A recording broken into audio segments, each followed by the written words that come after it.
Assalamualaikum warahmatullahi wabarakatuh. Salam sejahtera untuk kita semuanya.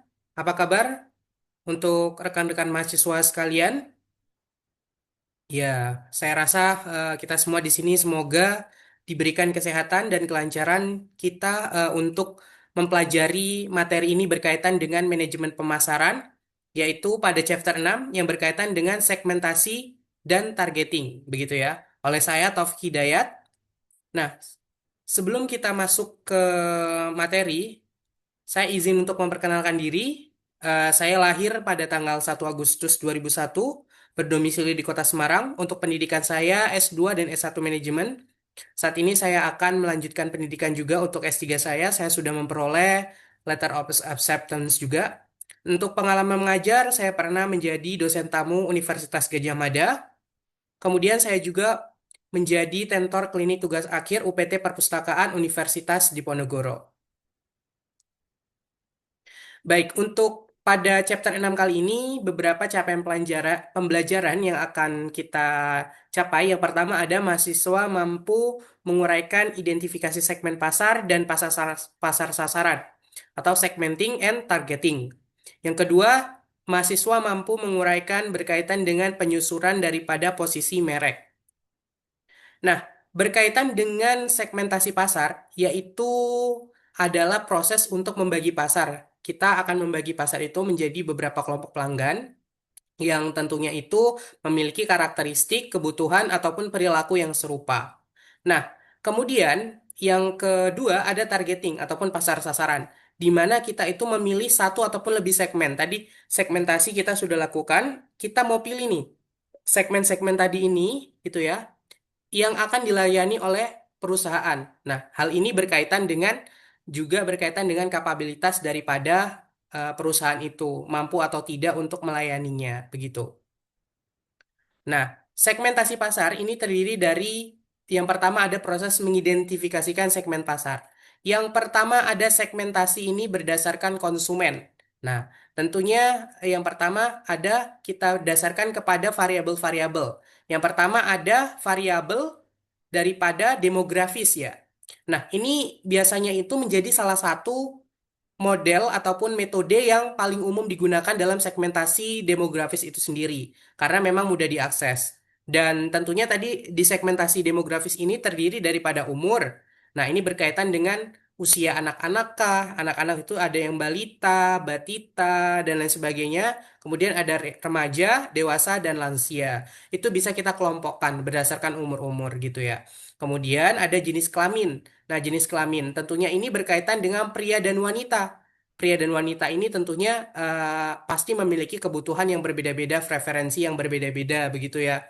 Kalau misalkan ada pria yang suka gym, pasti kebutuhannya akan berbeda. Misalkan dia akan membeli suplemen ataupun susu susu untuk membantu konsumen tersebut dalam menambah massa otot dan lain sebagainya. Kemudian yang ketiga berdasarkan pendapatan. Nah, hal ini tentunya akan kita itu didasarkan pada segmentasi. Kita itu harus bisa membedakan segmentasi pasar itu didasarkan pada daya beli, gitu ya. Tentunya daya beli antara kelas bawah, menengah, dan atas itu akan berbeda-beda dan kebutuhannya juga akan berbeda-beda. Kemudian yang kedua ada segmentasi geografis gitu ya.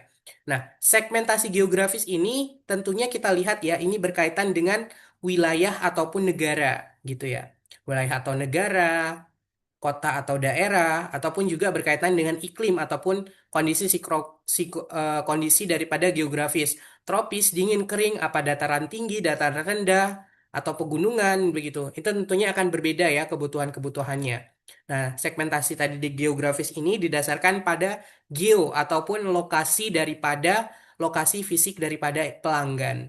Kemudian yang ketiga ada segmentasi didasarkan kepada psikografis.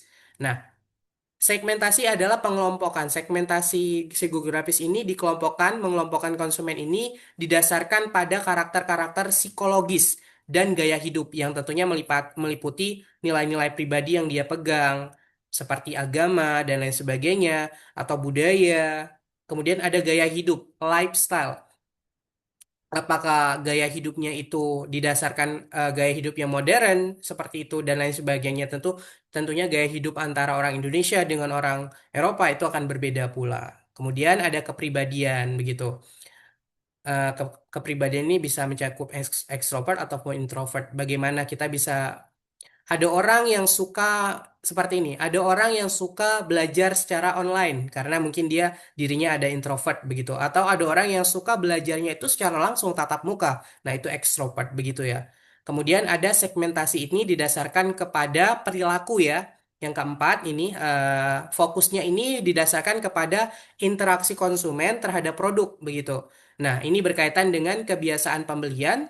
Kemudian ada juga tingkat loyalitas terhadap merek itu sendiri, begitu ya kita bisa dasarkan seperti itu. Kemudian ada sensitivitas harga, sensitivitas terhadap harga dan promosi.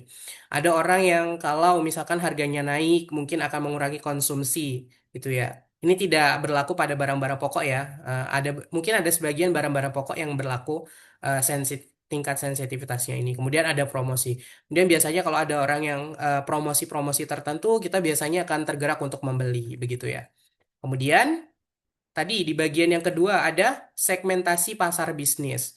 Nah, ini didasarkan pada industri. Seberapa besar sih ukuran perusahaan? Seberapa besar sih kemampuan perusahaan? Kemudian yang kedua ada lokasi dan ataupun pendekatan pembelian.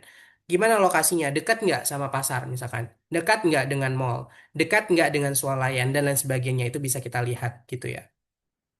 Kalau di satu wilayah itu ada apa namanya ada ada suatu misalkan Indomaret dan lain sebagainya, tentunya itu berarti bisa disimpulkan bahwa wilayah tersebut juga cukup maju gitu ya karena memang masyarakatnya memiliki karena lokasinya juga dekat gitu ya. Kemudian lokasi dekat dengan pusat perbelanjaan gitu. Kemudian yang ketiga ada faktor situasional gitu ya. Apakah sebuah kebutuhan itu di atau sebuah barang itu dipakai ataupun dibeli karena suatu kebutuhan mendesak, bisa jadi volume pembelian bisa jadi gitu ya. Kebutuhan mendesak misalnya apa? Obat sakit kepala gitu. Mungkin kita lagi tiba-tiba sakit kepala gitu ya dan mau tidak mau kita harus membeli mungkin untuk meringankan sakit kepala itu tadi begitu. Kemudian volume pembelian ini berkaitan dengan kita butuh banyak nggak sih dalam suatu waktu itu dalam situasional tertentu begitu. Kemudian yang kedua adalah melakukan evaluasi dan pemilihan terhadap target pasar. Kita bisa melakukan evaluasi ini didasarkan pada target compatibility ataupun sejauh mana perusahaan itu mampu memenuhi kebutuhan-kebutuhan segmentasi pasar itu tadi, begitu ya. Nah, tentunya tadi ya berkaitan dengan target compatibility ini tadi apakah perusahaan itu memiliki kapasitas? Kita melihat di kapasitasnya seberapa, sumber dayanya seperti apa, kompetensi perusahaannya juga seperti apa, sehingga kita dapat memenuhi kebutuhan segmen-segmen yang tadi sudah kita kelompokkan sesuai dengan perusahaan yang diinginkan oleh perusahaan begitu. Dan tentunya kita bisa mencakup tadi kapabilitas produksi, saluran distribusinya seperti apa, keahlian daripada pemasaran seperti apa, teknologi dan SDM seperti itu. Kemudian tadi yang kedua ada target attractiveness gitu ya. Kita bisa melakukan penilaian nih, berkaitan dengan potensi keuntungan dan nilai-nilai strategis daripada perusahaan itu sendiri. Yang tentunya dari segmen ini kita dapat menilainya dari segmen-segmen tersebut dengan mencakup yang pertama ukuran pasar, potensi pertumbuhan. Apakah pertumbuhan di suatu wilayah itu bagus, pertumbuhan ekonominya begitu ya. Kita bisa nilai dari ada berapa banyak mungkin kita bisa ada berapa banyak swalayan, ada berapa banyak minimarket seperti Indomaret, Alfamart dan lain sebagainya. Kemudian bisa kita lihat nih, ada ATM nggak di situ? Ada apa lagi ya? Ada bank nggak di situ? Kita bisa lihat potensi pertumbuhannya seperti itu. Nah, kemudian tingkat persaingan di segmen tersebut kita melihat juga seberapa banyak sih persaingan-persaingan yang ada di wilayah tersebut gitu ya. Kemudian tingkat profitabilitas jangka panjang gitu ya. Kita harus menargetkan nih profitabilitas ini jangka panjang atau tidak gitu ya. Kalau tidak ya mungkin bisa kita cari segmen-segmen yang lain seperti itu. Kemudian tadi selanjutnya adalah mengevaluasi dan melakukan pemilihan terhadap target pasar. Ada single segment targeting, ada multi segment targeting, ada mass marketing, ada niche marketing, ada individual marketing. Tentunya ini memiliki ataupun pemilihan pasarnya, segmen-segmen pasarnya itu berbeda-beda begitu ya. Tadi ada yang segmen single segment targeting.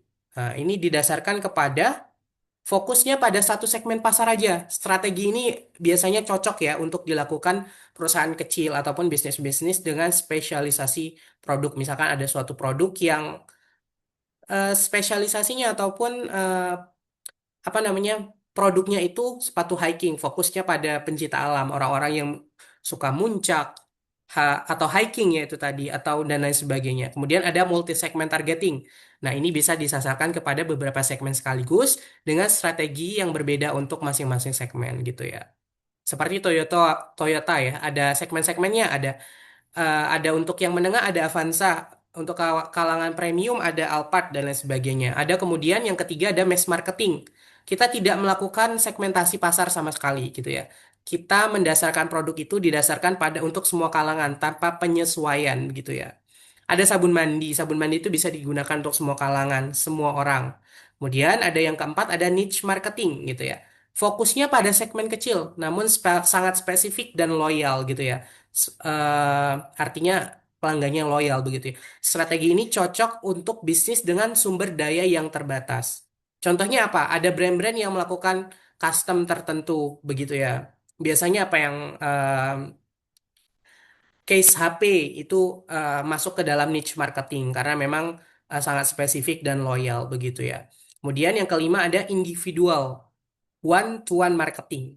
Produk ini disesuaikan untuk setiap pelanggan. Tentunya ini cocok untuk era digital, terutama untuk hal-hal yang berkaitan dengan basis-basis untuk teknologi ataupun e-commerce gitu ya. Nah, biasanya kalau misalkan kita lihat nih TikTok misalkan, TikTok itu menyusun eh, apa ya? Kalau kita kenal itu dengan FYI ya, for your page, for your page maksudnya seperti itu. Itu mereka menyusun playlist ataupun menyusun video lanjutannya itu didasarkan pada preferensi unik setiap pengguna.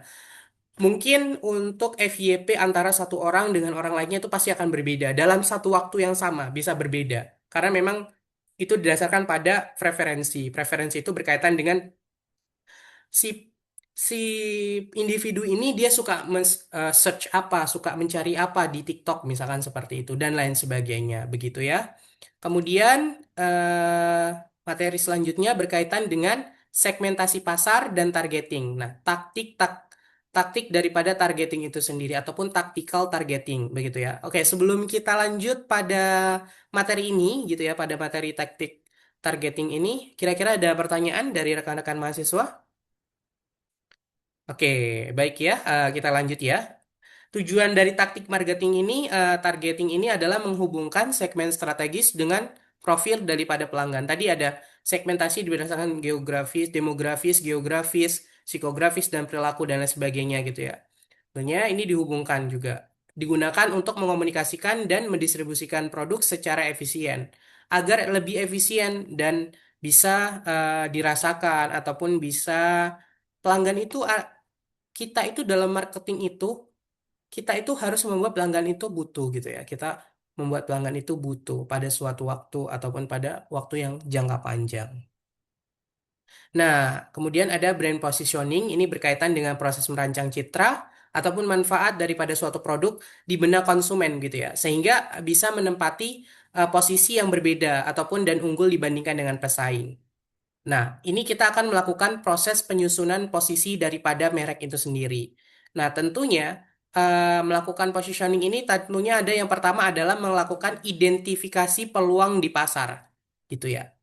Nah, kita harus melakukan riset. Riset ini harus kita lakukan agar kita dapat memahami secara mendalam begitu ya, berkaitan dengan kebutuhan konsumen itu apa, keinginan apa, masalah apa. Kebutuhan itu adalah kebutuhan dan keinginan itu beda. Kebutuhan itu berkaitan dengan hal-hal yang memang saat itu sangat sangat harus harus dipakai, misalkan seperti itu. Kalau keinginan, ya saya ingin membeli sepeda listrik, padahal kita memang lebih butuh sepeda yang biasa atau malah kita membutuhkan motor. Nah, itu keinginan.